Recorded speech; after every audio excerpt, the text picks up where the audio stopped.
नमस्कार साथियों, स्वागत है आपका अपने YouTube channel YK online education में। दोस्तों, आज हम एक नया प्रैक्टिस सेट लेकर के आए हैं और पर्यायवाची शब्द से संबंधित ये प्रैक्टिस सेट है और बहुत ही इंटरेस्टिंग है। आपको बहुत इससे हेल्प मिलेगी और मैं चाहती हूँ कि आपको जो मेरा ये प्रयास है वो बिल्कुल अच्छा लगे, क्योंकि मैंने प्रीवियस क्वेश्चन पेपरों से ही ये प्रश्न उठाए हुए हैं और बार बार ये रिपीट होते हैं। अगर आपने देखा होगा तो बहुत सारे प्रश्न ऐसे होते हैं जो कि हूबहू पेपरों में वापस आते हैं। तो आपको इन्हें इग्नोर नहीं करना चाहिए, बल्कि आपके लिए ये बहुत ज़्यादा हेल्पफुल होने वाले हैं। तो बने रहिए वीडियो में अंत तक। और अगर आपने अभी तक चैनल को सब्सक्राइब नहीं किया है तो कर लीजिए, बेल आइकन भी प्रेस कीजिए ताकि आने वाले जो वीडियोस हैं वो आपको मिल जाएं। और लाइक शेयर सब्सक्राइब करना बिल्कुल भी ना भूलिए और कमेंट बॉक्स में लिखिएगा कि आपको मेरा ये प्रयास कैसा लगा और आपको कौन सी टॉपिक को लेकर के कठिनाई महसूस होती है। मैं आपके कठिनाई को दूर करने का, आपको उस टॉपिक को समझाने का पूरा प्रयास करूँगी। तो चलिए शुरू करते हैं आज का ये वीडियो। कुल 20 प्रश्न मैंने इसमें लिए हैं और बहुत ही इम्पोर्टेंट प्रश्न हैं। कैसे आपको प्रश्न पूछे जाते हैं, किस तरह से आपको प्रश्न इस टॉपिक से बनते हैं, ये आपको आज समझ में आएगा। इस हिसाब से आप अपनी तैयारी को जारी रख सकते हैं। ठीक, देखिए पहला प्रश्न है हमारा, कौन सा शब्द नाग का पर्यायवाची नहीं है। देखिए सबसे पहले तो आपको यहाँ पे मैं एक ट्रिक ये बता देती हूँ कि आपको प्रश्न को 2 से 3 बार ज़रूर पढ़ना है। कई बार हम इतने प्रेशर में होते हैं कि एग्ज़ाम का हमारे ऊपर जो प्रेशर होता है, हम क्या करते हैं कि उसमें हम नहीं को पढ़ना ही भूल जाते हैं। आपने अक्सर नोट किया होगा। तो 2-3 बार ज़रूर पढ़िएगा कि पूछ क्या रहा है। ठीक, और इस चक्कर में हमारा क्या हो जाता है, एक क्वेश्चन गलत होने की संभावना रहती है। तो हमें ऐसा नहीं करना है। आते हुए भी हम क्या कर देते हैं, गलत कर देते हैं। देखो सबसे पहला प्रश्न और इसके 4 ऑप्शन है, सर्प, अहि, विषधर, तुरंग। तो नाग का पर्यायवाची पूछ रहा है आपसे, नहीं है। तो आपको बताना है कौन सा नहीं है। बिल्कुल डी ऑप्शन इसका सही हो जाएगा। आप चाहो तो कॉपी पेन लेकर के इनको नोट डाउन करो, क्योंकि एक ही प्रश्न को कई तरह से पूछ लेता है, ये आपको ध्यान देना है। और कैसे, कौन सा ऐसा शब्द है या कौन सी ऐसी ट्रिक है या कौन सा ऐसा शब्द है जिसको बार बार वो अलग अलग तरीक़ों से पूछ लेते हैं। ठीक है, मैंने इसको भी आज आपको मैं ये समझाने का प्रयास करूँगी। तो देखो, तुरंग नहीं है। तुरंग किसका पर्यायवाची है, घोड़े का पर्यायवाची है। ये भी आपको यहाँ पे पता चला। ठीक, चलिए हमारा दूसरा प्रश्न है आज का, सांप का पर्यायवाची शब्द है। देखो सेम क्वेश्चन है। ठीक है, अभी नाग का पूछा था, अभी सांप का। सांप नाग एक ही है, ठीक है, पर्यायवाची में। तो देखो सांप का अब यहाँ पे पूछ रहा है कौन सा है। यहाँ पे ऊपर तो आपको 3 पर्यायवाची पता चली उसके।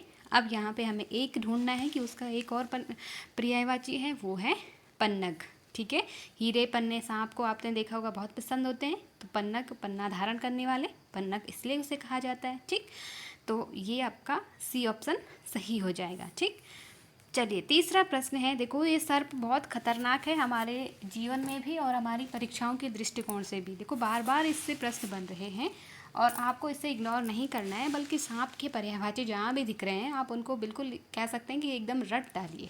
ठीक, बार बार उन्हें नोट कीजिए। फिर तीसरा प्रश्न सर्प से ही बना है।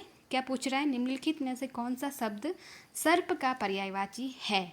नागर, टूम, उरग, मराल। तो तीसरे का सी ऑप्शन सही हो जाएगा। उरग यहाँ पे इसका सही आंसर है। ठीक, तो इतने सारे आपको सांप के पर्यायवाची पता चले। ठीक, इसके बाद चौथा प्रश्न है हमारा, कौन सा शब्द अहि का पर्यायवाची नहीं है। अब आपको ज़रूर ध्यान आ रहा हो, अगर आपने पहला प्रश्न ढंग से पढ़ा हो या नोट डाउन किया हो तो आपको पता चला होगा कि अहि शब्द किसका पर्यायवाची है। बताइए बताइए किसका है। अगर नहीं पता तो चलिए पहला प्रश्न देख लेते हैं। यहाँ पे क्या पूछ रहा था कि कौन सा नाग का पर्यायवाची नहीं है। तो इसमें तुरंग नहीं था। ठीक, सर्प भी है, विषधर भी है, अहि भी है। और अब हमारे पास चौथा प्रश्न क्या है, कौन सा शब्द अहि का पर्यायवाची नहीं है। सेम प्रश्न है। ठीक, वहाँ नाग था, यहाँ अहि है, लेकिन क्या है, एक ही चीज़ है, नाग अहि। ठीक, तो यहाँ पे कौन सा नहीं है, सिंदूर नहीं है। देखो नाग कितने सारे प्रश्न आपके पास पूछ रहा है। तो डी इसका सही आंसर हो जाएगा। ठीक, चलिए पांचवा हमारा प्रश्न है, निम्नलिखित में से यमुना का पर्यायवाची शब्द कौन सा है। यमुना का बहुत इंपॉर्टेंट है दोस्तों, बहुत ज़्यादा इंपॉर्टेंट। सविता, भानुजा, प्रमदा, तनुजा, कौन सा हो सकता है? पॉज कीजिए वीडियो, कमेंट बॉक्स में लिखिए कौन सा हो सकता है। जी बिल्कुल, तो यहाँ पे कह रहे हैं कौन सा यमुना का पर्यायवाची शब्द है। तो सविता नहीं है, तनुजा नहीं है, प्रमदा नहीं है, बल्कि कौन सा है? भानुजा। देखो भानु का मतलब क्या होता है? सूर्य, और जा का मतलब होता है पुत्री। ठीक है, तो यमुना को सूर्य की पुत्री भी कहा जाता है। ठीक है, तो जैसे आपके पास पूछ लिया जाएगा सूर्य तनया, तनया का मतलब भी पुत्री होता है। तो सूर्य के जो भी पर्यायवाची होंगे ना, उसमें अगर पुत्री के पर्यायवाची जुड़ गए ना, ध्यान दीजिए, सूर्य के जो भी पर्यायवाची शब्द होंगे उनमें पुत्री के पर्यायवाची जुड़ गए तो समझ लो वो किसके पर्यायवाची बन जाएंगे? यमुना के बन जाएंगे, क्योंकि सूर्य की पुत्री कौन है? यमुना है। देखो भानुजा, भानु मतलब सूर्य, जा मतलब पुत्री, तो भानु की पुत्री यमुना। ठीक है, और सूर्य तनया, तो सूर्य तनया का मतलब सूर्य की पुत्री। ठीक है, तो इस तरह से आपको ये भी ध्यान रखना है। ट्रिक है, ट्रिक बता रही हूँ, ध्यान रखिएगा। देखो यमुना शब्द का पर्यायवाची है, फिर से यमुना आ गया, और आपको बताना है पुष्कर, क्लेश, अर्कजा, तरंगिणी। तो सीधे सीधे यहाँ पे आपको एक शब्द दिख रहा होगा, अर्कजा। देखो अर्क का मतलब भी क्या होता है? सूर्य होता है, और जा का मतलब मैंने अभी बताया पुत्री होता है। ठीक, तो सूर्य की पुत्री यानी कि यमुना, अर्कजा सूर्य की पुत्री। ठीक, तो ये आपकी ट्रिक है। फिर यमुना का पर्यायवाची पूछ लिया आपसे, सातवां प्रश्न। सूर्य का पर्यायवाची है कालिंदिनी, कालिंदिनी, भागीरथी, यामिनी, कालिंदी। देखो बहुत इंपॉर्टेंट है, और यहाँ पे आप कंफ्यूज हो सकते हैं। कालिंदिनी अलग है, भागीरथी, यामिनी। तो भागीरथी ये तो गंगा के पर्यायवाची हैं, ठीक है, यमुना गंगा के। ठीक है, यामिनी का मतलब रात होता है। और अब कन्फ्यूजन किस में हो सकता है? ए में हो सकता है और डी में हो सकता है। ठीक है, तो सीधे सीधे यहाँ पे कालिंदिनी नहीं है। ठीक है, आपके पास आंसर हो जाएगा आपका डी, कालिंदी भी यमुना को कहा जाता है। क्योंकि आपने सुना होगा श्री कृष्ण जब हम सूरदास या रैदास, इनके मीरा, इनके हम जब पद पढ़ते हैं तो वहाँ पे भी इस कालिंदी नदी जो है यमुना के बारे में जिक्र मिलता है। ठीक, श्री कृष्ण की प्रिय नदी थी कालिंदी नदी। ठीक है, तो इस तरह से आपको ध्यान रखना है। यमुना नदी के किनारे अक्सर वो बांसुरी बजाया करते थे, तो इसलिए ये नदी कालिंदी के नाम से भी जानी जाती है। ठीक, चलिए आठवां प्रश्न है हमारा, कौन सा शब्द पृथ्वी का पर्यायवाची है? फिर आपको बताना है पृथ्वी। पृथ्वी भी बहुत इंपॉर्टेंट है, और बहुत ज़्यादा पर्यायवाची पृथ्वी के हैं। ठीक है, आपको ध्यान रखने हैं। अहि, अवधि, मही, अटवी। तो अहि हमने पढ़ा था ऊपर, किसका है? सांप का पर्यायवाची है। अवधि भी नहीं है, अटवी भी नहीं है, तो सीधे सीधे हमारा आंसर क्या हो जाएगा? सी, मही कहते हैं पृथ्वी को। ठीक, चलिए नौवां हमारा प्रश्न है, धरती का पर्यायवाची कौन सा नहीं है? अब भू, धरा, वसुंधरा, पृथ्वी ये सारे एक ही हैं। ठीक है, तो कौन सा नहीं है पूछ रहा है, यानी कि एक नहीं है बाकी तीन है। आप नोट डाउन करते जाइए, मैं जिन जिन की बता रही हूँ वो रिपीटेड होते रहते हैं, बार बार आपको ध्यान रखना है। ठीक है, तो यहाँ पे धरती का हमें बताना है कि कौन सा नहीं है। मेदिनी, इला, सरसी, अवनी। तो यहाँ पे कौन सा नहीं है? सरसी नहीं है। ठीक है, मेदिनी भी धरती को कहते हैं, इला भी कहते हैं, और अवनी भी कहते हैं। ठीक, तो इतना आपको पता चला कि धरती के ये सारे पर्यायवाची हैं। अब अगला हमारा 10वां प्रश्न है, यहाँ पे थोड़ा मिसप्रिंट हो गया है। आग शब्द का पर्यायवाची है। फिर आपको, अब ये आग भी बहुत इंपॉर्टेंट है, ध्यान रखिएगा। पुंडरीक, वैश्वानर, सैंधव, शक्र। तो कौन सा है बताइए? वैश्वानर। ठीक है, पुंडरीक नहीं है, सैंधव नहीं है, सैंधव घोड़े का है। ठीक है, शक्र भी नहीं है, वैश्वानर ये किसका है? आग का पर्यायवाची शब्द है, ध्यान रखिएगा। ठीक, चलिए अब हमारा माफ़ कीजिएगा, यहाँ पे थोड़ा प्रिंटिंग मिस्टेक है। अग्नि का पर्यायवाची शब्द नहीं है। तो हमने यहाँ पे थोड़ा क्वेश्चन जो नंबर हैं उनमें थोड़ा गलती हो गई है। आप इस एक को 11वां प्रश्न मान के चलिए, ठीक है। तो चलिए, क्योंकि मैंने ये क्वेश्चन जो है ना प्रीवियस पेपरों से उठाए हुए हैं, तो किसी एक से नहीं है, ये अलग अलग पेपरों से हैं, तो इसलिए जो अभी हमने 10 प्रश्न देखे वो अलग पेपर से हैं, और आगे जो आप 10 प्रश्न देखेंगे वो अलग पेपर से हैं। तो जो 10वां 11वां मैं पढ़ा रही हूँ, जो आप एक देख रहे हैं ना, उसे आप 11वां नंबर मान के चलिए, ठीक है। तो चलिए, 11वां हमारा प्रश्न है, अग्नि का पर्यायवाची शब्द नहीं है। फिर से पूछ रहा है, कौन सा नहीं है? दहन, कृशाणु, धूमकेतु, शर्वरी। तो सीधे सीधे 11वें का हमारा आंसर हो जाएगा शर्वरी। हमारा अग्नि का पर्यायवाची नहीं है, बल्कि किसका है? रात का पर्यायवाची है, ठीक। दहन है, कृशाणु है, धूमकेतु है। नोट कीजिए, आग के पर्यायवाची आगे भी हम पढ़ चुके हैं, और अभी भी आप देख रहे हैं लगातार आग के ही पर्यायवाची आपसे पूछ रहा है। चलिए, फिर आपसे पूछ रहा है 12वें प्रश्न में, आग का पर्यायवाची शब्द नहीं है। अनल, पावक, व्योम, कृशाणु। तो कौन सा नहीं है? व्योम नहीं है। और अगर आपको ध्यान होगा तो व्योम किसका हो जाएगा? अंतरिक्ष का हो जाएगा, ठीक है। अंतरिक्ष, आकाश जो है ना, ये व्योम उसका है, ठीक है। शून्य हो गया, अंतरिक्ष हो गया, आकाश हो गया, नभ हो गया, है ना। तो ये सारे किसके हैं? व्योम के हैं, ठीक। चलिए, 13वां हमारा प्रश्न है, निम्नलिखित में से कौन सा शब्द मेघ का पर्यायवाची है? मेघ का मतलब क्या है? बादल, ठीक है। और क्या कह रहा है? अम्बुद, पुष्कल, शक्र, नलिन। तो ध्यान रखिएगा, अम्बुद यहाँ पे मेघ का पर्यायवाची है, बाकी नहीं है, ठीक है। मेघ, अम्बुद और नीरद, ठीक है। नीर का मतलब पानी, द मतलब धारण करना, ठीक है, ले जाना, जो पानी को धारण करने वाले होते हैं ना। अम्बु मतलब होता है जल, ठीक है। और द लग जाता है तो अम्बु को धारण करने वाले, ठीक है। तो बादलों को, ये बादल का पर्यायवाची हो जाएगा, ठीक।